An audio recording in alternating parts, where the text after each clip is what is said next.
Hello, welcome to Goodison Park, where we finally have some good news to talk about away from home for Norwich City. Our first Premier League away win of the season. Finally, some goals to talk about.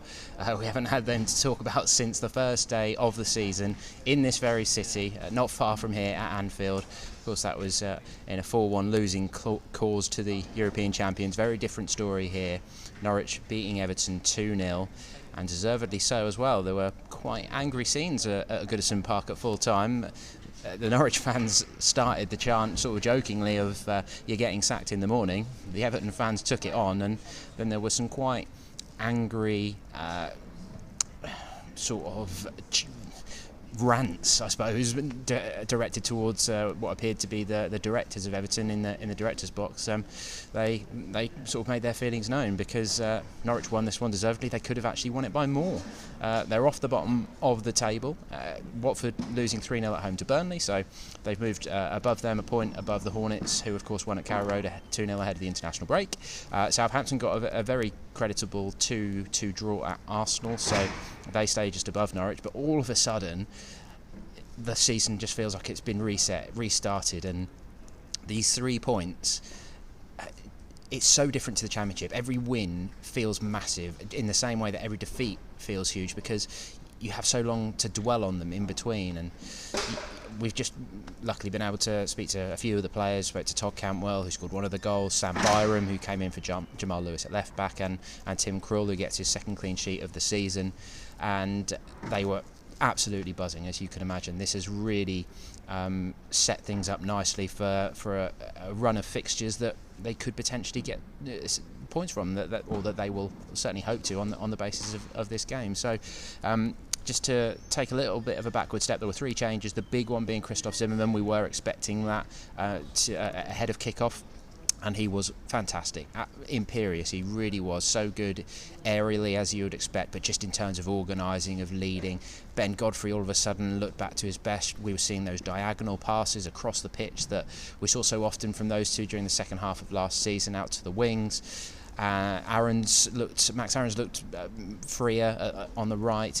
Byram was very good on the left. He got stuck in. He did tire, I think, in the last 15 minutes, because obviously he hasn't played many 90 minutes, but he was really good, and he actually should have had at least one goal when Norwich were 1-0 up. He had Kenny McLean whipped in a lovely free kick, and Byram got the header completely wrong with the goal at his mercy, and he realises he missed a big one there.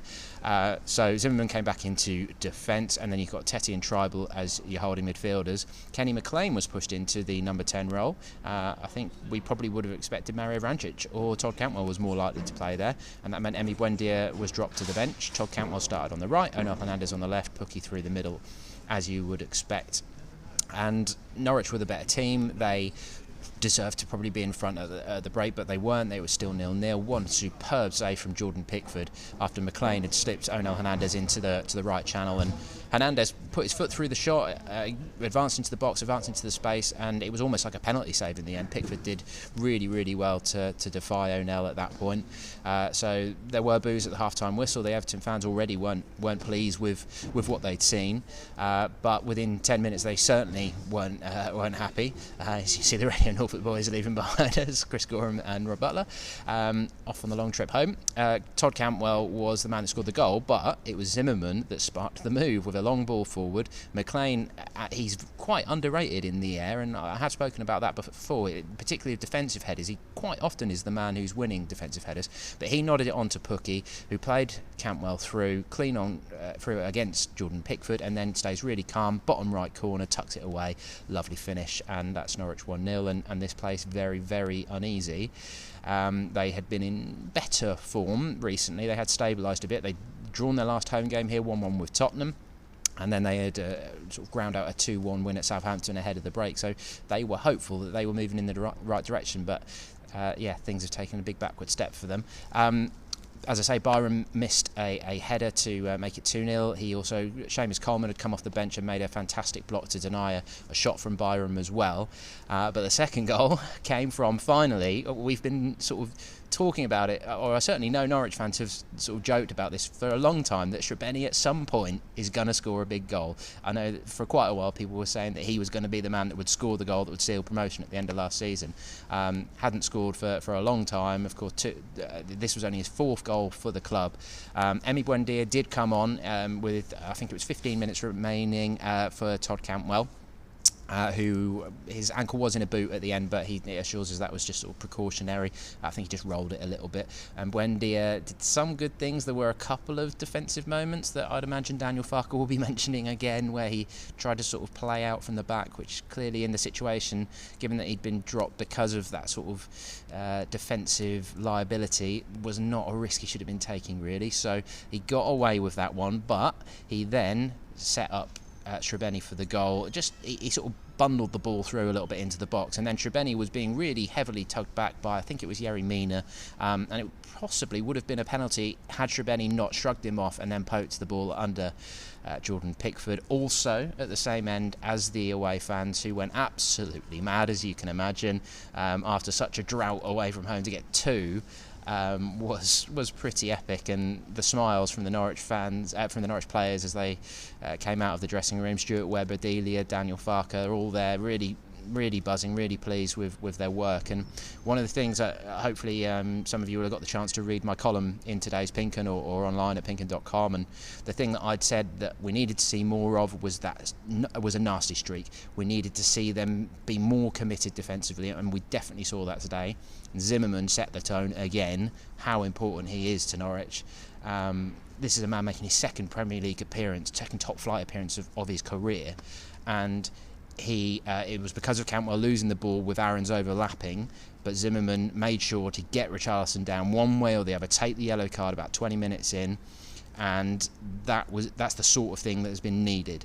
Cantwell also did a very similar thing, but he didn't end up with a yellow card. After Everton broke from a Norwich corner, Schneiderlin was almost clean through, and Cantwell absolutely tore back to get back, and I think he had thought, well, I'll just take the yellow card here if I need to be, I'll follow Zimbo's example almost, but he won the ball, and that left the Everton fans quite wound up. But Everton could have been reduced to 10 men as well. Their right back, whose name escapes me, he was on a yellow card and twice could have had another 2, so he was subbed off eventually. And yeah, as I say, the Everton fans were very unhappy, but we're not too worried about that. For Norwich fans, this was a huge day. If they manage to turn this season around, then this is clearly going to go down as a major turning point. The Farke ways were back. The players went over and really enjoyed the celebrations with them at full time, and actually as the whistle went, some of the subs ran onto the pitch and ran to Christoph Zimmermann to give him a big hug. Tim Krul straight away giving him a big hug. They were absolutely delighted with this.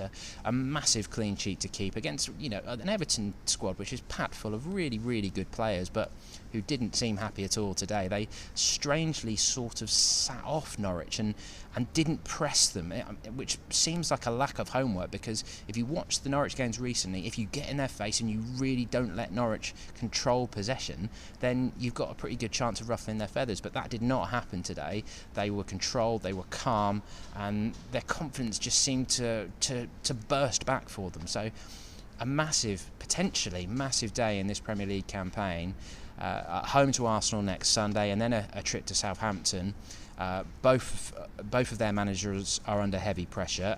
If there was any pressure on Farke, which there wasn't really, because Stuart Webber has set the stall out on that one, really, that Daniel Farke is the man for them, and that unless things really do get bad, then they want to stick with him. So I think this win will kind of cancel that for a long time, and they've now really got an opportunity to stabilise. But of course it's going to be very, very difficult. They're going to have to not just maintain this level, they're going to have to get even better if they're going to survive in the Premier League. This was a starting point. It wasn't a perfect performance by any stretch of the imagination.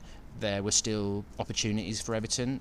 Late on, as I say, Byron was tiring, and Everton did have shots at goals. There were some real real brave blocks in amongst there. Tom Tribal with one from Gylfi Sigurdsson was particularly important. Ben Godfrey, two in very quick succession. Christoph Zimmermann, as I say, got a lot of headers. Krul with a few punches. So they had to work for this one, and that's what I think hopefully the penny has dropped for them, that you have, to steal a line from my column this morning, you've got to fight for your right to play football in the Premier League. And I don't think they had done that enough in the opening dozen games. But now, if they continue in this style and they continue working this hard and with that defensive commitment, they could kick on and they could get that Premier League mid-table-ish position that we were all hoping that they could. I'd predicted 15th before a ball was kicked, and that is clearly still very possible. So a very positive day. Enjoy it. Enjoy the weekend. Head over to pinkun.com for all the reaction and analysis, and we will catch up with you soon. Thanks for watching.